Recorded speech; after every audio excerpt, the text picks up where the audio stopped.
सारा प्रणाम। सहारा इंडिया परिवार के मेरे प्यारे कर्तव्ययोगी साथियों एवं सहारा इंडिया परिवार के मेरे प्रिय सम्मानित जमाकर्तागण, सभी को आज एक बार यथार्थ में फिर से स्वागत है। आज आपके लिए मैं कुछ अपडेट लेके आया हूँ जो आप सबके लिए बेहद महत्वपूर्ण हो सकता है, और कुछ ऐसी बातें जो वर्तमान की परिस्थितियों में बेहद महत्वपूर्ण है। आप जब इस वीडियो के अंत में पहुंचेंगे पूरा देखते हुए, तो निश्चित रूप से आपके बहुत सारे कॉन्सेप्ट क्लियर हो जाएंगे, क्योंकि वर्तमान में जिस तरीके का माहौल पैदा हो रहा है उसके पीछे क्या उद्देश्य हैं, इस बारे में मैं आपको नहीं बता सकता कि आखिर क्या उद्देश्य उसके पीछे है, लेकिन ये ज़रूर बता सकता हूँ कि जो भगदड़ जो मचा हुआ है उस भगदड़ को रोकने के लिए हम सभी एक प्रयास करें और अपने सभी साथियों को ये समझाएं कि सहारा इंडिया परिवार कोई राशन की दुकान नहीं है जिस पे एक बार राशन आया तो वो बहुत जल्दी ख़त्म हो जाएगा, समाप्त हो जाएगा, फिर बाद में मिलेगा कि नहीं मिलेगा। इस तरीके की सोच को लोग थोड़े से अपने आप को रोक लें, क्योंकि मेरे पास ऐसी बहुत सारी सूचनाएं हमारे जमाकर्ताओं के मध्य में है कि उसके अकाउंट में पैसा है 7,90,000, लेकिन हड़बड़ाहट में उसने केवल 79,000 ही पंच किया है। आखिर किस बात की जल्दी है? आखिर प्रॉब्लम किस बात की है?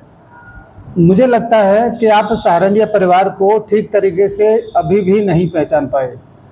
आज तक के इतिहास में 1 लाख के लगभग कंपनियां वर्तमान में भी ऐसी हैं जो हमारे गरीब जनता का पैसा लेके बैठी हुई हैं, या रफा दफा हो गए या रफू चक्कर हो गया, जिसकी परवाह न तो कभी सरकार के द्वारा किया गया और न ही किसी अन्य राजनेता के द्वारा किया गया। लेकिन एक अकेली सहारा इंडिया परिवार आपके बीच में है जो इतनी बड़ी कानूनी लड़ाई लड़ने के बावजूद भी आपके मध्य सीना तान के खड़ा है। ये कम बड़ी बात नहीं है।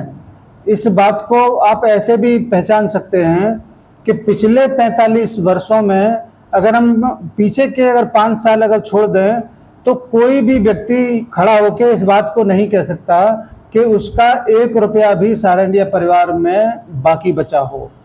जबकि जितने भी इंश्योरेंस सेक्टर हैं उसमें आपने देखा होगा कि कुछ अवधि तक अगर पैसा जमा नहीं करते हैं तो कुछ रिलैक्सेशन की वहाँ पर योजना या कुछ स्कीम इस तरीके की होती है, मगर हमारे यहाँ पर कोई रिलैक्सेशन आज तक नहीं हुआ। 1-1 रुपये का भुगतान भी सहारा इंडिया परिवार के कार्यालय के माध्यम से, हमारे कार्यकर्ता साथियों के माध्यम से आपके पास तक पहुंचाया गया। ये भी एक बहुत बड़ा एक उपलब्धि है सहारा इंडिया परिवार का। इसलिए मैं आपसे कहना चाहता हूं कि हड़बड़ी बिल्कुल न दिखाएं।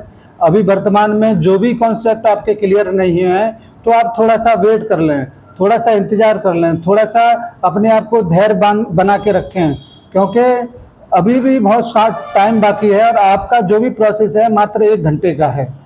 इस हड़बड़ाहट में 1 घंटे का प्रोसेस होने के बावजूद अगर आप गलतियां करेंगे, अगर आप कोई कॉन्सेप्ट क्लियर नहीं है तो आप उसको थोड़ा सा रोक लीजिए। क्या परेशानी है इसमें? जैसे अभी बहुत सारे लोग के माध्यम से ये सूचना मिला है कि कुछ कह रहे हैं 31 मार्च तक, कुछ कह रहे हैं बाद का, तो कॉन्सेप्ट क्लियर नहीं है तो उसको कोई ज़बरदस्ती आपके साथ नहीं कर रहा है कि आप सारे के सारे को करिए। तो थोड़ा सा रोक जाइए, थोड़ा सा वेट कर लीजिए, थोड़ा सा सारी चीज़ों को अपने मन मस्तिष्क में क्लियर होने दीजिए, उसके बाद कर लेना। क्या प्रॉब्लम है इसमें?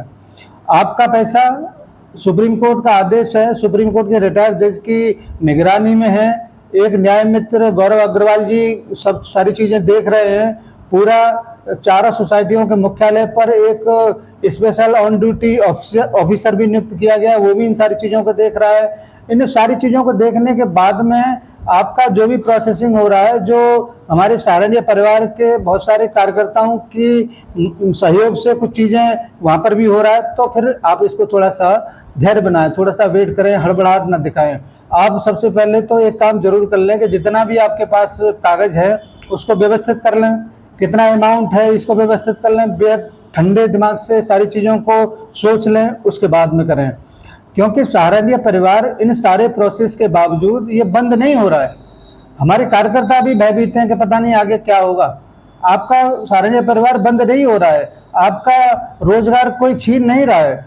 निश्चित रूप से ये जो शुरुआती दौर का जो प्रोसेस है, इन शुरुआती दौर के प्रोसेस के बाद में आने वाले कुछ समय के अंदर आपके पास बहुत सारी चीज़ें एकदम स्पष्ट और साफ हो जाएंगी। और उसके बाद 25-26 हज़ार 27 हज़ार करोड़ के लगभग का जो अमाउंट का डिमांड होने के बाद जो अमाउंट बाकी का सहारनपुर परिवार के पास जो बैलेंस बचेगा उसका तो भुगतान वहीं से होगा, सहारनपुर परिवार के माध्यम से ही होगा। भले ही वो पोर्टल के थ्रू जाए मगर पेमेंट सहारनपुर परिवार के माध्यम से होगा। इसमें भी बहुत आगे चल के कुछ चीज़ें बदल सकती हैं। तो मेरा कहने का मतलब ये है कि आप बिल्कुल हड़बड़ाए नहीं। सहारनपुर परिवार के ऊपर इतने लंबे टाइम से संघर्ष वाले दौर में भी आपने विश्वास किया है, तो आप इस बात को भी जरूर ध्यान के रखें कि आगे भी आपको सहारनपुर परिवार बेहतरीन व्यवस्थाएं देगा, बेहतरीन सुविधाएं देगा और बेहतरीन सर्विस देगा। हमारे कार्यकर्ता निश्चित रूप से आपके मध्य इन सारी चीज़ों को निपटाने के बाद आपके मध्य में जरूर रहेंगे। तो आप बिल्कुल भी दिक्कत समस्या को पैदा न करें अपने दिमाग में, ये आप लोगों से मेरा गुजारिश है। इसके लिए मैं आपको एक छोटे छोटे से कुछ उदाहरण देना चाहूँगा। ये वही सहारनपुर परिवार है जो एक समय में टाइम मैगजीन, जो हिंदुस्तान नहीं वर्ल्ड लेवल का मैगजीन है, वो इस बात को कहता है कि रेलवे के बाद सहारनपुर परिवार एक ऐसा संस्थान हिंदुस्तान में है जो सबसे ज़्यादा रोजगार देने वाला है। हाँ, ये बात अलग है कि उस संस्थान के साथ में कुछ नौकरशाह लोगों ने न्याय नहीं किया और वहाँ तक पहुँचा दिया उनको कि वो 12 लाख लोग बेरोजगारी के कगार पे खड़े हैं।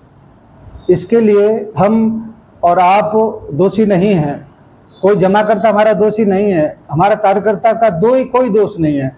उसका क्या कसूर है कि उसके बच्चों की पढ़ाई के पैसे नहीं पहुंच पा रहे हैं बेरोजगारी होने के कारण? उसका क्या कसूर है कि वो अपने माँ बाप की दवाई नहीं ले पा रहा है बेरोजगारी होने के कारण? और हमारे ऑफिस स्टाफ के कार्यकर्ता साथी बार बार सैलरी कम मिलेगा इस तरीके के सवालों को उठा रहे हैं। वो उनका जायज़ दर्द है, कोई नाजायज बात वो लोग नहीं बोल रहे हैं, क्योंकि वो लोग इसी के ऊपर डिपेंड थे और आज उनका सैलरी बहुत सारी चीज़ें रुका हुआ है। और मैं ऐसे लोगों से भी कहूँगा, इतना लंबा चौड़ा संघर्ष आप लोगों ने काट दिया, इतना लंबा चौड़ा वक्त आप लोगों ने काट दिया, थोड़ा सा वक्त और आप थोड़ा सा धैर्य बना के रखें। आपको मैं इस बात को भी याद दिलाना चाहूँगा कि सहारनपुर परिवार में आपकी 1 रुपए की भी एडवाइस जिसकी आपको जानकारी भी नहीं होती थी, वो भी आपकी टेबल पर आके रुकती थी कि भाई ये आपका भुगतान 1 रुपए का है, इसको ले लीजिए।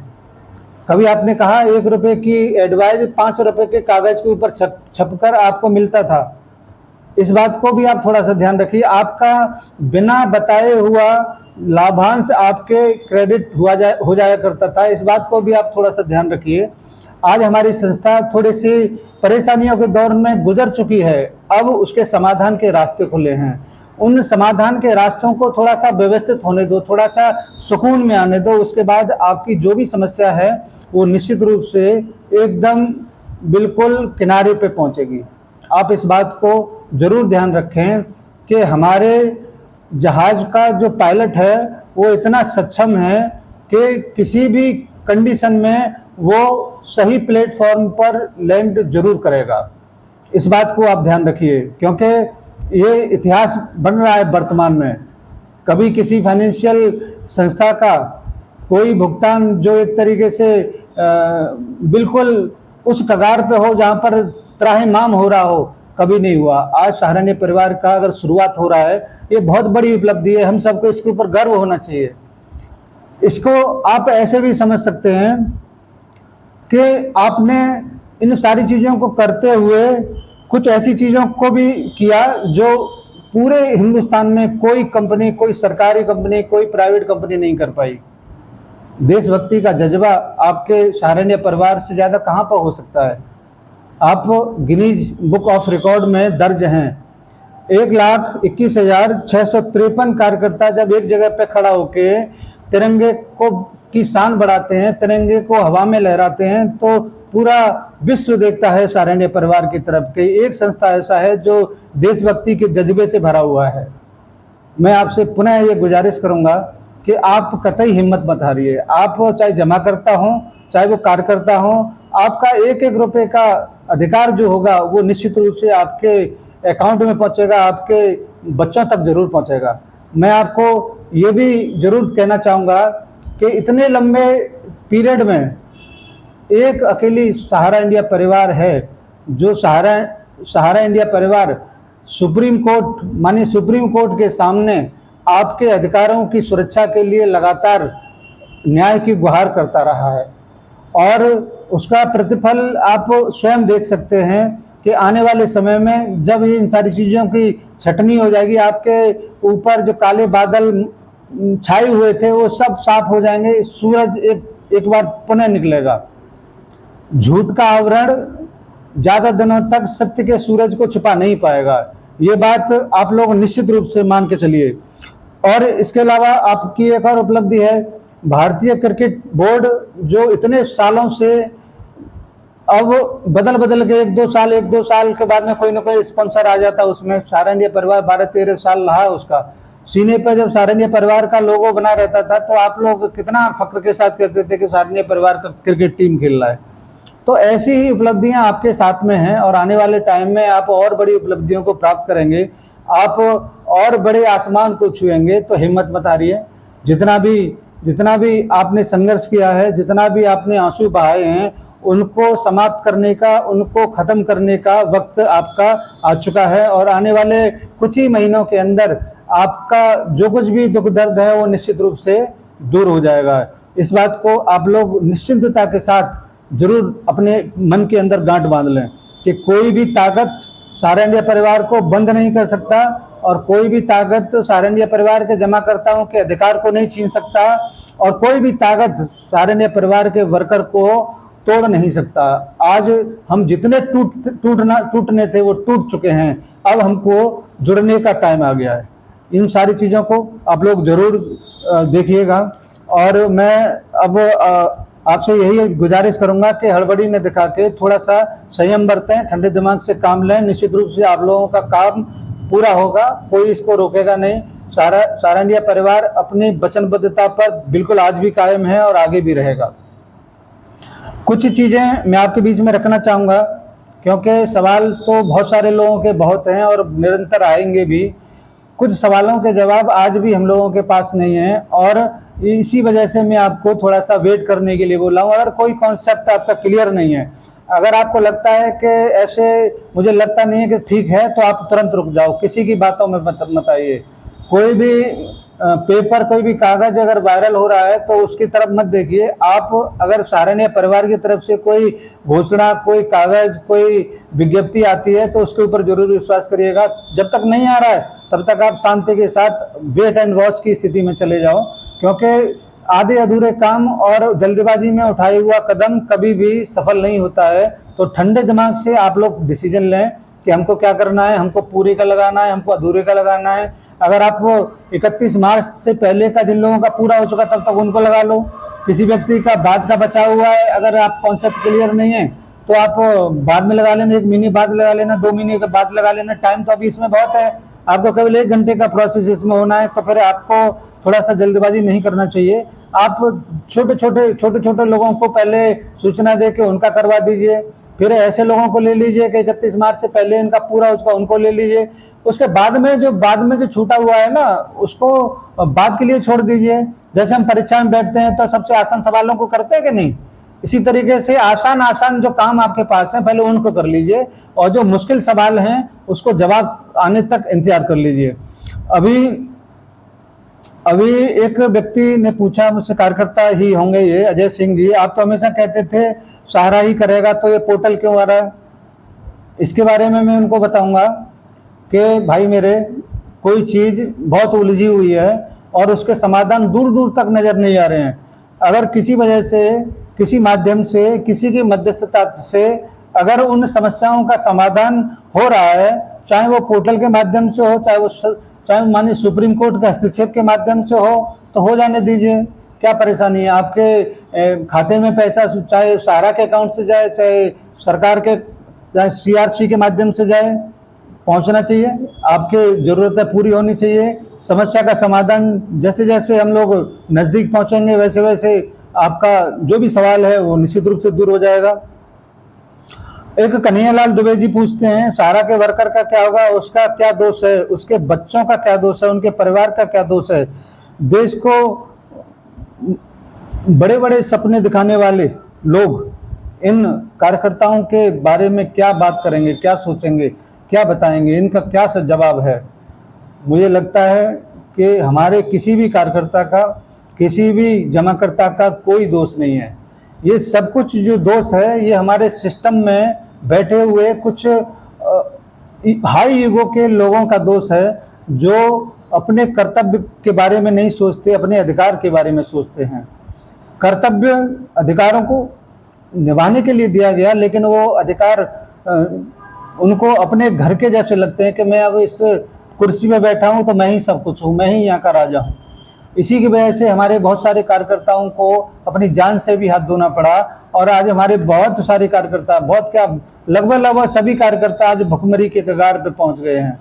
और ऐसे देश में जहां पर बेरोजगार की संख्या बहुत लंबा है, सहारनपुर परिवार अगर 12 लाख लोगों को रोजगार देकर एक कीर्तिमान बनाता है, तो वही सहारनपुर परिवार हमारे कुछ अधिकारियों की वजह से, कुछ प्रशासनिक अधिकारियों की वजह से आज उस मकाम पर पहुंचा हुआ है जहां पर बेरोजगार जितने भी हैं आज में सहारनपुर परिवार में, वो लोग अपने अधिकार के लिए बड़ी आस के साथ देख रहे हैं। मैं ऐसे सभी लोगों से ये जरूर आग्रह करूंगा कि हमारे सहारनपुर परिवार ने कभी कोई किसी का अधिकार का हनन नहीं किया, चाहे वो जमाकर्ता हो चाहे वो कार्यकर्ता हो, हमेशा दूसरों के अधिकारों के लिए जम के खड़ा रहा है। अगर अधिकारों की सुरक्षा नहीं किए होते तो सबसे पहला पड़ाव था सहारनपुर परिवार को पलायन करने का 4 मार्च 2014 को, जब माननीय साराश्री जी को हिरासत में ले लिया गया। दूसरा पड़ाव तब था जब आपका डिसीजन सुप्रीम कोर्ट के माध्यम से हुआ कि आप 25,000 करोड़ रुपए सेबी के पास जमा करा दीजिए। तब वो अपने आप को सरेंडर करता और कहता कि भैया सेबी को हम पैसा दे रहे हैं, आपका भुगतान वही करेंगे। वहां पर भी ये सहारनपुर परिवार आपके साथ खड़ा रहा। ऐसे आज भी आप क्या सोचते हैं कि जो कुछ भी पोर्टल के माध्यम से हो रहा है, जो भी पेमेंट की व्यवस्था हो रही है, ये सहारनपुर परिवार के बिना सहमति के हो रहा है? नहीं, सब कुछ सहारनपुर की सहमति से हो रहा है। और जब भी ये उस रेखा के पास पहुंचेंगे कि उनको लगेगा कि सब कुछ हमारे कंट्रोल में है, निश्चित रूप से आपकी व्यवस्थाएं आपके माध्यम से, आपके कार्यालय के माध्यम से होना जरूर शुरू होगा, ऐसा मुझे लगता है। आपसे मेरा यही आग्रह है कि जैसे जैसे भी आप सोचते हैं उसको थोड़ी सोच में थोड़ा सा अंतर लाएं। जो भी जिन लोगों के साथ में भी आप जुड़े हुए हैं, चाहे वो यूट्यूब से जुड़े हुए भस्मासुर हों जो एक दूसरे के ऊपर हाथ रखते ही भस्म कर देते हैं, उनसे आप दूरी बनाएं। चाहे वो ऐसे नेगेटिव वरिष्ठ हों जो अपने कार्यकर्ता को सांत्वना देने की बजाय, उसके ऊपर हाथ रखने की बजाय दूर से उसको कंडम करने की कोशिश करते हैं, उनसे भी आप लोग दूर हो जाएं। और आप अपने साराश्री जी के ऊपर विश्वास रखें, अपनी संस्था के ऊपर विश्वास रखें। आपके अधिकारों का निश्चित रूप से सुरक्षा होगा और आपके जो भी जमाकर्ता हैं उनकी भी जरूर सुरक्षा की जाएगी, इसमें कोई दो राय नहीं है। आने वाले कुछ ही समय में सारी तस्वीरें बिल्कुल क्लियर होंगी और आपको बहुत सारे ऐसे सवालों के जवाब मिलेंगे जो आपके मन में आज भी कहीं न कहीं जरूर पड़े हुए हैं कि आखिर ऐसा हुआ क्यों, आखिर भुगतान में विलंब हुआ क्यों, आखिर 45 साल से पुरानी संस्था जो रेगुलर अपने जमाकर्ता को अच्छी सुविधा दे रही थी, उसकी सुविधा में, उसकी सर्विस में ये बाधाएं क्यों आई, इन सब के जवाब आने वाले समय में आपको जरूर मिलेंगे। हाँ, ये बात मैं जरूर कहना चाहूँगा कि इतने सब पिछले कुछ समय में जो कुछ भी परेशानियां, जो कुछ भी दिक्कतें हमारे जमाकर्ता के लिए, हमारे कार्यकर्ता के लिए जो आया हुआ है, वो निश्चित रूप से कुछ पीड़ादायक है और इसको दूर करने के लिए ही इन सारी व्यवस्थाओं को लागू किया गया है। आप निश्चित रूप से इस बात को मान के चलिए कि कुछ ही समय के बाद बिल्कुल साफ तस्वीर हो जाएगी, आप कहीं पर कोई दिक्कत समस्या महसूस ही नहीं करेंगे। तो मेरा आप सबसे अनुरोध है कि जो भी बातचीत मेरे आज आपके साथ हुआ है उसको आप अपने कार्यकर्ताओं तक, अपने जमाकर्ताओं तक जरूर पहुंचा दें। घबराएं ना, किसी भी हालत में सारंगिया परिवार आपके साथ में खड़ा है, आपके अधिकारों का हनन नहीं होगा। जो कुछ भी हुआ वो परिस्थितियों बस हुआ है, सुप्रीम कोर्ट के आदेश के तहत बंधे होने के कारण हुआ है, अन्यथा सारंगिया परिवार आपके और हमारे कार्यकर्ताओं के समक्ष पूरी ताकत के साथ, पूरी जोश के साथ खड़ा रहा है। मैं अपनी बातों को अब ज़्यादा नहीं कहूँगा, इतना ही कहता हूँ कि जो कुछ भी हुआ है और जो कुछ भी होने वाला है वो ऐतिहासिक होगा, और इसकी शुरुआत 18 जुलाई से हो चुका है, और धीरे धीरे करके हम इस अभियान की समाप्ति की ओर जरूर बढ़ेंगे, और वो भी खुशहाल माहौल में समाप्ति के कगार पर पहुंचेंगे। मेरा आपसे कहना है कि यथार्थ को सब्सक्राइब करें, लाइक कर दें, जिससे कि और भी आपको अच्छी जानकारियों को लेके हम उत्साहित मन से आपके समक्ष आएँ। इसी के साथ सभी साथियों को, सभी जमाकर्ताओं को सादर सारा प्रणाम।